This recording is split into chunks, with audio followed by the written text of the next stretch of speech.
I've heard and read stories by people who've lived in neighborhoods and had a scary house, the kind that all kids think is haunted or something. You know, sort of like the house in the original Halloween movie. I heard a lot of these kinds of stories growing up, although the neighborhood that we lived in didn't exactly have a house like that. But still, I grew up with this idea that there were haunted houses out there, and that I should try and go find and explore them, because unlike children that were scared of the idea of seeing a ghost, I was always way more fascinated by it. When I was 12, going on 13, my parents retired. I was the youngest out of a large group of children, but also my dad was pretty successful. My parents were able to retire at a relatively young age. Except for one brother who was 2 years older than I was, my other siblings had all already left home, so my parents decided to retire early and wanted to move to a house out in the country. I was excited for the move myself. I've grown up in the city, and in a very well-to-do part of it as well. Living out in the country was something that was totally new to me, and I had no idea what to expect. I had seen plenty of movies and TV shows about country living, and of course, being an impressionable kid on the edge of 13 years old, I believed that these movies and shows depicted accurate methods of living. I still remember driving on the country roads for the first time in my life. I remember thinking it was weird to have a road paved with a bunch of rocks. You would think that it would end up popping your tires. The amount of trees and bushes were amazing and very beautiful. But I think the thing that stood out the most to me was the old house. We drove by this house on the way to our home. It was very obviously quite old, and it was set back from the road in a yard that was overgrown with trees and bushes. This made the yard shadier than it would have been otherwise. I mean, it was actually dark, and the entrance to the overgrown driveway of the house was blocked by a metal fence with a no trespassing sign on it. I immediately thought that I had found a haunted house, and became very interested in it. I was much more interested in it than I was in our own home, which was a nearly brand new house, set on top of a hill with a huge yard. We had a big garden. There was a large playground built in the backyard, and the house had a swimming pool as well. Although I liked the house a lot, it was nowhere near as appealing as the creepy house we had seen on our way to it. Over the next few weeks, my parents would very often have to drive into town for various things, and each time they went, I was eager to go with them. Each time we drove by that creepy house, I became more and more fascinated with trying to find a way to get into it in the future so I could explore it, and possibly eventually see a ghost. It finally came to pass one day that I simply asked my parents if it was alright to go out exploring. They let me do it, as long as I stayed on the road and didn't wander out into the middle of the forest or anything. That was ideal for me, because that was exactly what I was planning to do anyway. So I set out for the house immediately. It was a bit of a walk. I was never good at gauging the difference in time between a car drive and walking distance, so it took me quite a bit of time to get to the house. Once I did get there, though, I was very excited. The gate in front of the house would be easy enough to get over. I just was hesitant a little at first, because I had heard about electric fences out in the country. I hesitantly reached out to touch the fence. I was really expecting to have the hell shocked out of me when I touched it, but it turned out it was just a regular metal gate. Relieved, I quickly climbed over to it and came down the other side. I won't lie to you, despite the fact that this was what I had always wanted to see, always wanted to do, I was more than a little bit scared.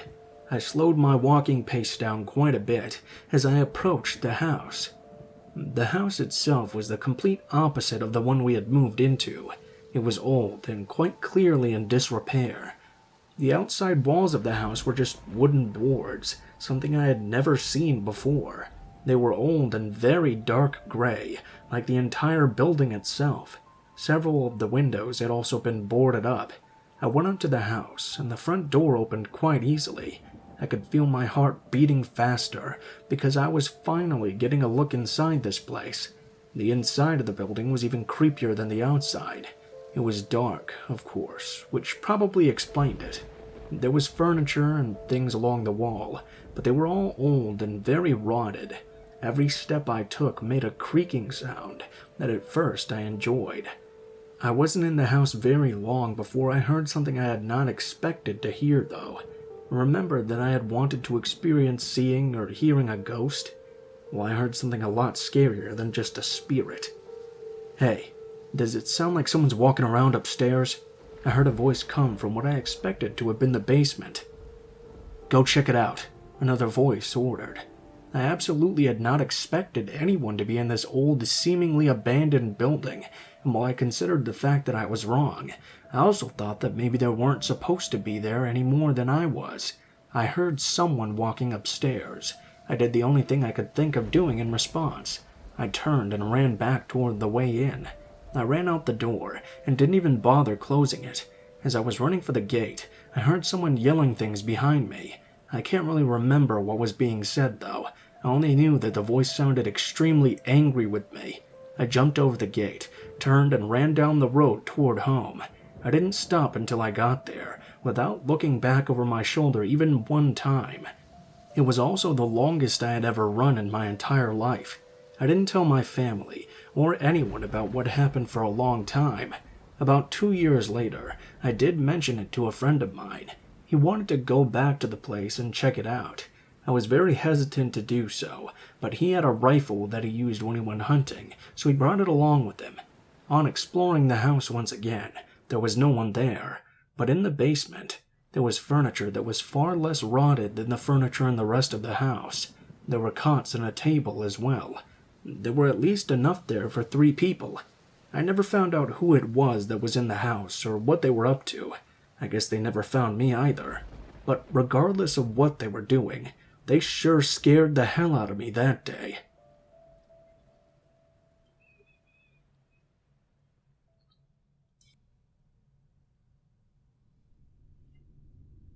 I live with my husband in a beautiful house out in the mountains. We've lived here for a very long time. It has its detriments, of course, since everywhere has their own. But for the most part, it's a very beautiful and very wonderful place to live. One of the detriments is that although the ride is very beautiful, it's a really long drive to get to town, or really any place you generally would need to go. So whenever we do drive into town or elsewhere for something, we'll stock up on things so we don't have to do it very often. That's not particularly relevant to the story itself, but I just wanted to give you an idea of how far out in the country we actually were. On this particular day, I was driving by myself. My husband chose to stay at home. I did a little bit of shopping, but this was more of a day for me to just be out of the house. It was very beautiful outside that day as well. One of the places I went to was an antique store. When the weather was nice, they would set up tables outside and put their wares out on them, and this day was really, really beautiful. It's nice to just be able to look for things to buy while you're looking at the beautiful country backdrop. I hadn't really planned on buying anything unless something had caught my eye particularly, and something eventually did. It's not important what the item was, just that it was pretty expensive. They didn't take credit cards. This was a while back when some places still didn't have a machine to take them. I always carried enough cash on me though. When I bought the item, this really creepy looking fellow was not very far away from me, and even though he wasn't in line to buy anything, he watched us make the transaction the entire time. That of course made me very nervous, but I tried not to let on that I knew he was watching, and tried not to let on to the fact that it made me nervous as well. After the transaction, I browsed around a bit more. The guy just kept on browsing in the same areas I did, and of course, that made me even more nervous. I kept lingering, hoping he would go ahead and leave the store before me. He didn't, though. After a while, I figured I would just go, so I went out in my car, started it, and began to drive home. As I was pulling out, I noticed the guy getting into his car as well. I watched, hoping that when he pulled out that he would go in a different direction than I did. He turned, though, and pulled into the same direction I was going, right behind me. I was a little unnerved a bit, but I tried not to let myself worry about it. I think that I had a valid reason to be worried, though. He had just watched me make a large cash transaction. He had been following me around the store afterward, and he left the store immediately when I did, and was now driving in the same direction I was. I had to turn off on certain roads that I drove along. Each time I turned, I expected him to just keep going straight. If he did, I would be able to tell myself that he wasn't following me. I had just got myself worked up over nothing, but he made every single turn that I did, which made me a lot more nervous.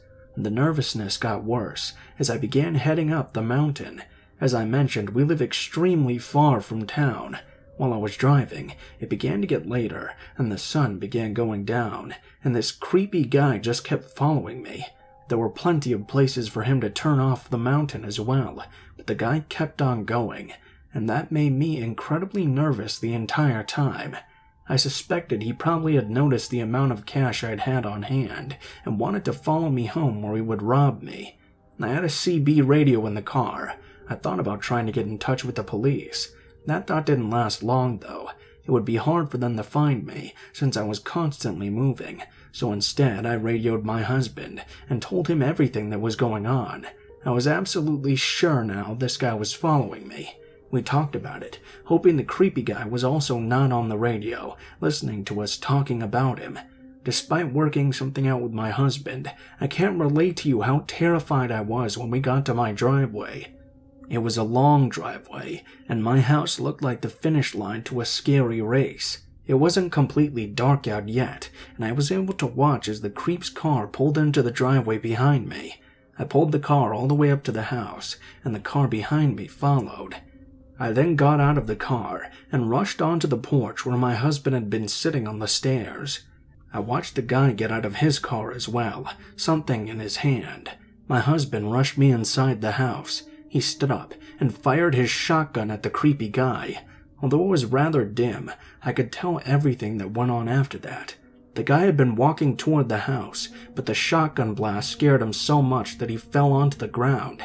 He dropped whatever it was he had been holding. My husband then began walking in his direction.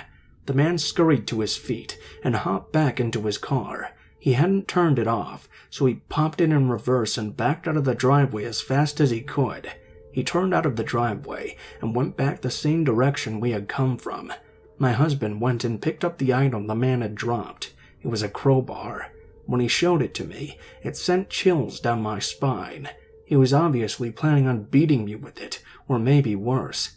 The guy didn't come back after that, and it was good for him he didn't. He'd already gotten his one warning shot.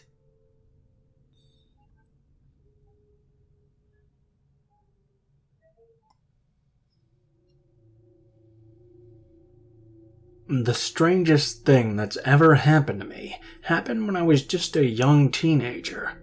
I want to say I was 13 or 14 at the time.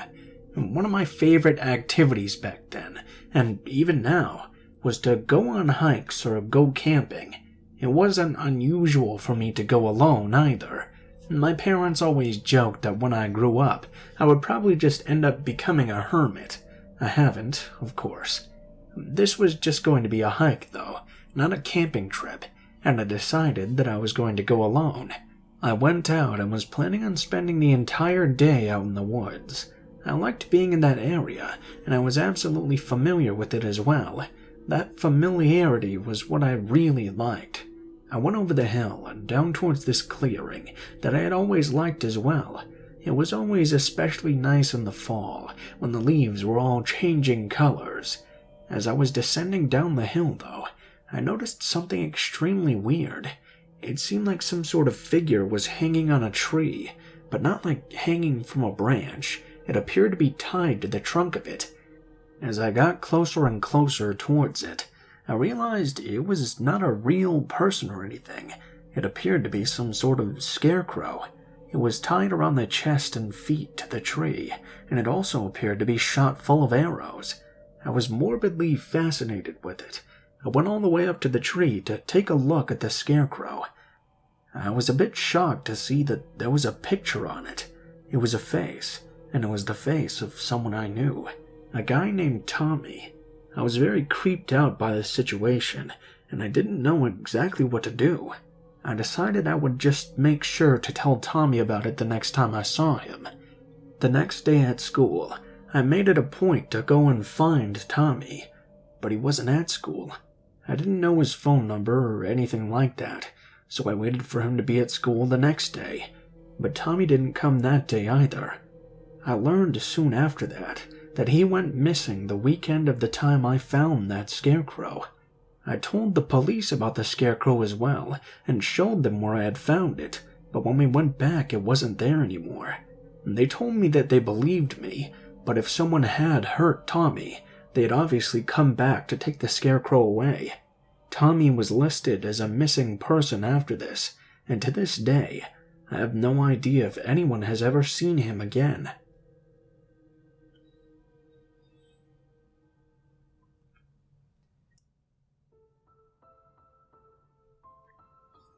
What is up, guys? Blue Spooky here. Thank you guys so much for watching, especially if you made it this far to the end of the video. If you guys liked the video, please be sure to like, share, comment, and subscribe if you feel so inclined.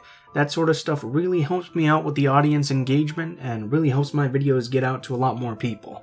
So hopefully we can get to that 1 million one day. Help me out, guys. That'd be great. Once again, starting this week on the second channel, we're going to be doing some true crime stuff, probably twice a week if I feel in the mood for it, and feel like doing all the research required. Those will be on Wednesdays/Thursdays and Saturdays/Sundays probably.